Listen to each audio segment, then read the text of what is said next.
जी हल्द्वानी से। राधे राधे। राधे राधे महाराज जी।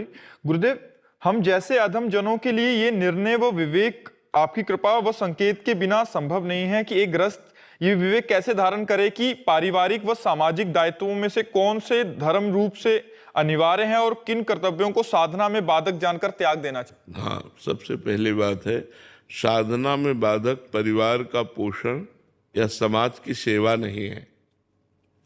साधना में बाधक पाप आचरण है।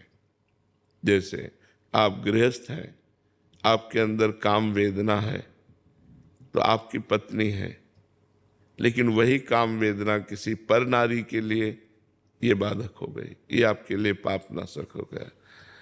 आप गृहस्थ हैं, आपको धन कमाना है, धर्म युक्त अपने कर्तव्य का पालन, किसान हैं, व्यापारी हैं, जो भी हैं, आप अपने धर्म का पालन करते हो। सबको पता है ये बेईमानी है और ये धर्म है, सबको पता है कि अब मैं बेईमानी कर रहा हूँ, अब मैं धर्म कर रहा हूँ। तो धन कमाना है, हमें धन चाहिए, गृहस्थ है, लेकिन धर्म युक्त आचरण से, पापाचरण से नहीं। तो साधना में पापाचरण, अधर्म का त्याग किया गया है, ना कि धर्म युक्त आचरणों का। अगर धन नहीं होगा तो हम अपने परिवार का पोषण नहीं कर पाएंगे, परिवार का पोषण नहीं कर पाएंगे तो भक्ति कैसे होगी। भाई, भजन के लिए भी तो हमारा कर्तव्य कर्म पूरा होना आवश्यक है।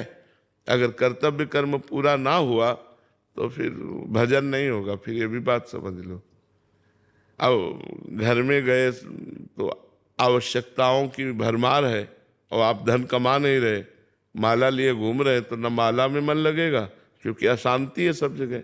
तो खूब मेहनत से धर्म पूर्वक धन कमाओ, परिवार का पोषण करो, और जिन वासनाओं की पूर्ति से अपनी उपासना में बाधा नहीं लगती, धर्म पूर्वक अपनी वासनाओं की पूर्ति करो। गृहस्थ आश्रम में जो धर्म है वो ऐसे है।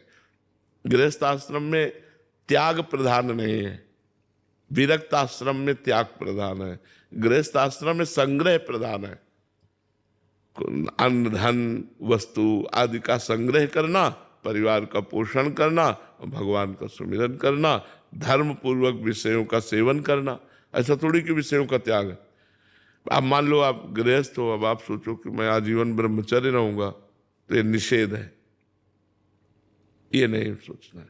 विरक्त के लिए आजीवन ब्रह्मचर्य है, गृहस्थ के लिए समय समय पर पत्नी से सहवास करना धर्म है, वो अधर्म नहीं है।